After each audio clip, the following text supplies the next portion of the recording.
नमस्कार। मैं doctor Prabhunath Prasad, department of political science. आज हम बीए फोर्थ सेमेस्टर के प्रथम पेपर को लेकर के उपस्थित हुए हैं, जिसका नाम है वेस्टर्न पॉलिटिकल थिंकर्स, जिसमें पहली यूनिट है मैकियावली। तो आइए हम मैकियावली के बारे में जानते हैं। मैकियावली का जीवन परिचय। मैकियावली का जीवन परिचय। आधुनिक युग के उद्घाटक निकोलस मैकियावली का जन्म इटली में पुनर्जागरण आंदोलन में अग्रणी फ्लोरेंस नगर में एक संपन्न परिवार में सन 1469 में हुआ। उच्च शिक्षा से वंचित रहने के कारण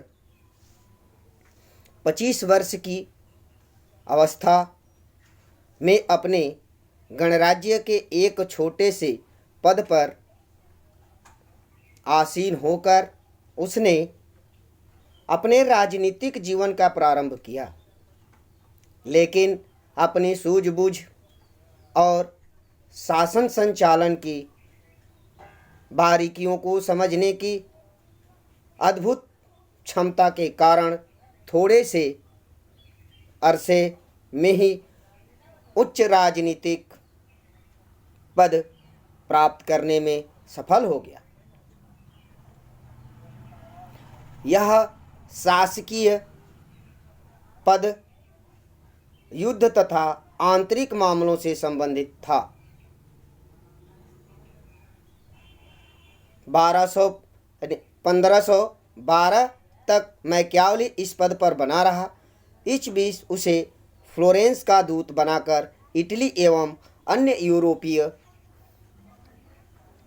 देशों का भ्रमण करने का अवसर प्राप्त भी हुआ, जिससे उसको सक्रिय राजनीति में व्यापक एवं व्यवहारिक अनुभव भी हुआ, किंतु भाग्य ने उसका अधिक साथ नहीं दिया।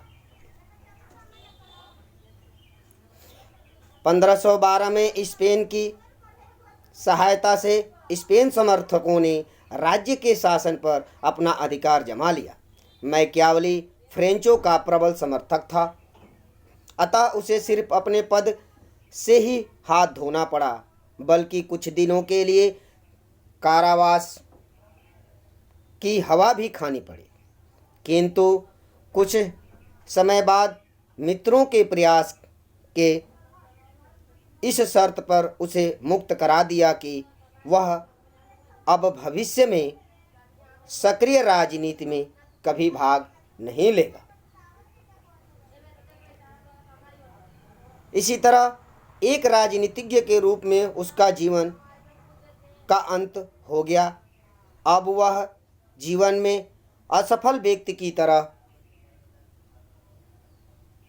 अपना शेष फ्रांसिस्को नामक गांव में एक निर्वासित जीवन व्यतीत करने लगा।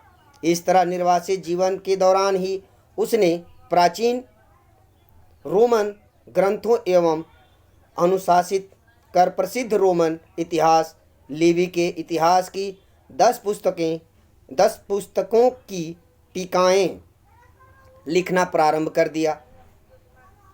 इस पुस्तक को लिखने में उसका मुख्य उद्देश्य अन्य प्राचीन ज्ञानों के अनुसार शासन ज्ञान को भी पुनर्जीवित करता था, लेकिन कुछ समय बाद उसे अनुभव हुआ कि कार्य काफ़ी लंबा और कठिन है।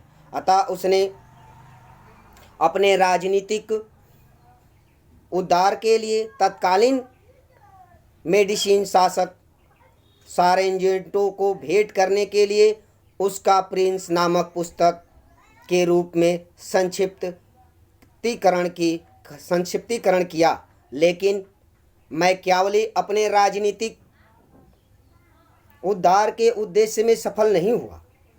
कुछ समय बाद उसने अपनी पूर्व पुस्तक भी पूर्ण कर ली।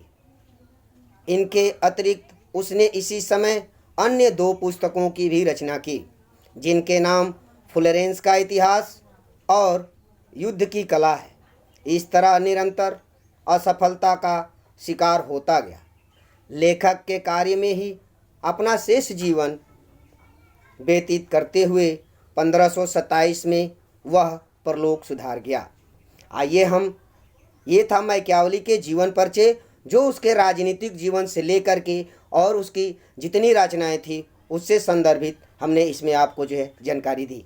नेक्स्ट आगे हम आपको बता रहे हैं मैकियावली युग के शिशु के रूप में। मैकियावली को आधुनिक युग के शिशु के रूप में भी जाना जाता है, क्योंकि वो मध्य युग का सबसे शिशु रूप में जो है अपने विचार को प्रकट करता है। इसीलिए सारे विचारक उसे मध्य युग के आधुनिक शिशु के रूप के नाम से जानते हैं। तो आइए हम उसको प्रारंभ करते हैं। मैकियावली के चिंतन पर उसके समय की परिस्थितियों का गहरा प्रभाव पड़ा। थोड़ा बहुत प्रभाव तो अपने समय की परिस्थितियों का सभी लेखकों पर होता है, लेकिन उस पर उनका कुछ विशेष प्रभाव पड़ा। उस पर अपने युग की परिस्थितियों का यह गहरा प्रभाव देख करके ही डनिंग ने उनके संबंध में कहा है, यह प्रतिभा संपन्न फ्लोरेंस निवासी वास्तविक अर्थ में अपने युग का शिशु है। डनिंग स्पष्ट रूप से कह रहे हैं कि ये फ्लोरेंस वासी जो है प्रतिभा का धनी है और अपने समय का यह युग का शिशु है। अतः मैकियावली के चिंतन को समझने के लिए उसके युग को उन प्रेरक तत्वों और उपबंधों परिस्थितियों का अध्ययन आवश्यक है जिन्होंने उसके चिंतन को प्रासंगिक किया है। जैसे में पहला है पुनर्जागरण आंदोलन। पुनर्जागरण आंदोलन के समय मैकियावली की क्या भूमिका है, ये हम आपको बता रहे हैं। मैकियावली नगर फ्लोरेंस पुनर्जागरण आंदोलन का प्रमुख केंद्र था। इस आंदोलन के द्वारा प्रदान की गई प्रेरणा का फलस्वरूप कला, दर्शन और विज्ञान के क्षेत्र में मध्ययुगीन आदर्शों के स्थान पर प्राचीन यूनानी और रोमन आदर्शों को प्रतिष्ठित किया जा रहा था। धर्म और नैतिकता के संबंध में भी जनता का दृष्टिकोण बदला जा रहा था और वह धार्मिक दृष्टि से उदार और वैज्ञानिक होता जा रहा था।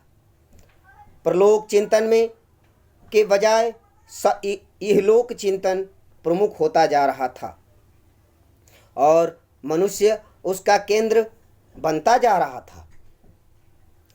हर वस्तु इस दृष्टि से पुनर्मूल्यांकन किया जाने लगा कि इस तरह पुनर्जागरण आंदोलन की मुख्य विशेषता यह थी कि वह मध्य युग के बजाय मध्य युग के प्रभाव को पूर्ण रूप से जो है मुक्ति का उद्देश्य से प्रेरित करना चाहता था।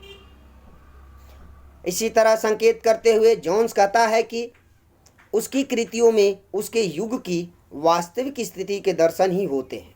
व्यक्ति का महत्व और उसका सौजन्य, व्यक्ति के असीम विकास और उसका पुनर्तत्व जन्म के आधार पर व्यक्ति को उच्च मानने की प्रवृत्ति का निरंतर बौद्धिक तर्कवाद और सांस्कृतिक मर्यादा का निरूपण, उद्गमनात्मक पद्धति का अनुसरण, राष्ट्रीयता की भावना का नेतृत्व तथा परलौकिक के स्थान पर लौकिक उद्देश्यों की उपस्थिति का उद्देश्य औचित्य आदि इतने सारे हमारे तथ्य हैं जिनका समर्थन मैकियावली ने अपने विचारों और कृतियों में किया है।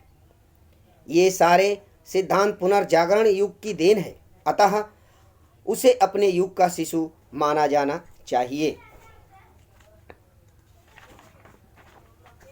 नेक्स्ट में है निरंकुश राजतंत्रों का उदय। नेक्स्ट में मैकियावली का जो विचार है वो निरंकुश राजतंत्रों के उदय के बारे में कह रहा है कि पुनर्जागरण काल भारी राजनीतिक परिवर्तन का काल था। मध्य युग में प्रचलित सामंतवादी व्यवस्था अपनी उपयोगिता खोती जा रही थी। अतः लंबे समय से उभरते हुए राजवंशों ने उसका दमन कर उसके स्थान पर शक्तिशाली और निरंकुश राजनीतिक व्यवस्था स्थापित किया। निरंकुश राजतंत्रों की स्थापना नए आर्थिक परिवर्तनों की ओर मांग थी, अतः उन्होंने भी उसका मार्ग प्रशस्त किया। व्यापार वृद्धि ने पुरानी व्यावसायिक श्रेणियों की उपयोगिता को नष्ट कर दिया, क्योंकि निरंतर बढ़ते हुए व्यापार का सफल संचालन करने में असमर्थ था। मैकियावेली इससे बड़ा प्रभावित हुआ, अतः अपनी प्रसिद्ध पुस्तक प्रिंस में उसने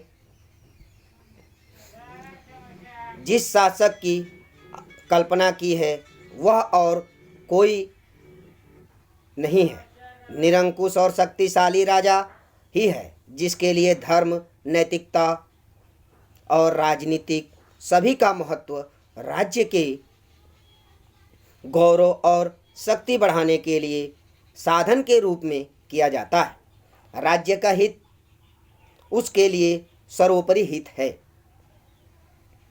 तथा राज्य की सुरक्षा और उसका विस्तार उसके लिए सबसे महत्वपूर्ण वस्तुएं हैं।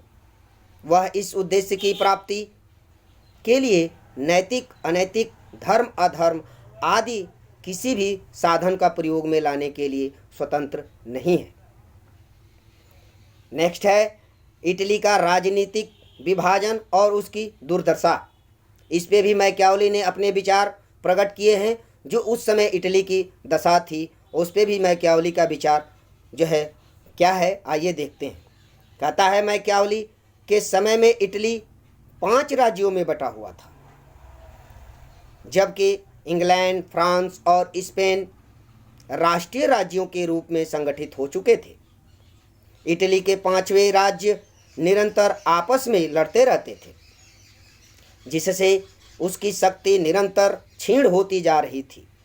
मैकियावेली को इटली के इस कलहपूर्ण विभाजन से इस बात की आशंका थी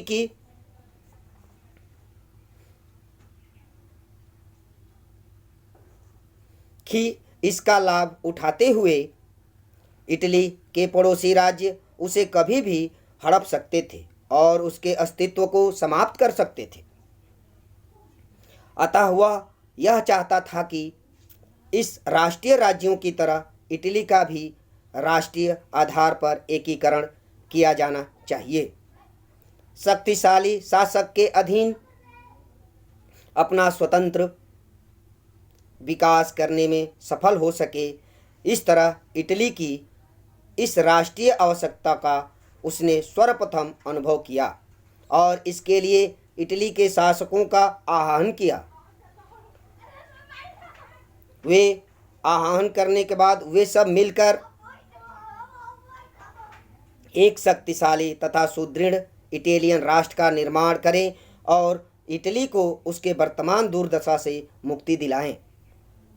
अतः उसने अपनी अंतर्दृष्टि से राष्ट्रवाद के भावी विकास और महत्व को पहचाना और इटली के राष्ट्रवाद के अग्रदूत होने के का श्रेय प्राप्त किया। इस ओर संकेत करते हुए एक विचारक हैं सेबाइन, जिन्होंने उसके बारे में कुछ लिखा है और बता रहे हैं कि मैकियावेली के अतिरिक्त और कोई व्यक्ति इटली को नहीं पहचान पाया और पहचान सका। उसके अतिरिक्त अन्य किसी व्यक्ति को संपूर्ण यूरोप में चलने वाले इस विकास कर्म कार्य स्पष्ट ज्ञान नहीं हो पाया।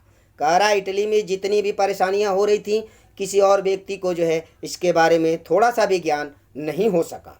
अतः इटली के राष्ट्रीय एकीकरण की समस्या में भी मैकियावेली को प्रेरित किया गया कि वह इस लक्ष्य को सामने रख करके अपनी रचनाओं का सृजन करे और ऐसी वातावरण तैयार करे कि इस लक्ष्य की पूर्ति हो सके। मैकियावेली का यह स्वप्न बहुत बाद में जा करके काबूल हुआ और मैकियावेली वाल्डी द्वारा साकार किया गया। नेक्स्ट में है मैकियावेली के चिंतन की प्रमुख विशेषताएं। इसको हम नेक्स्ट अंक में लेकर के उपस्थित होंगे। नमस्कार। तब तक आप अध्ययन करते रहिए। नेक्स्ट अंक में हम लेकर के फिर उपस्थित होंगे।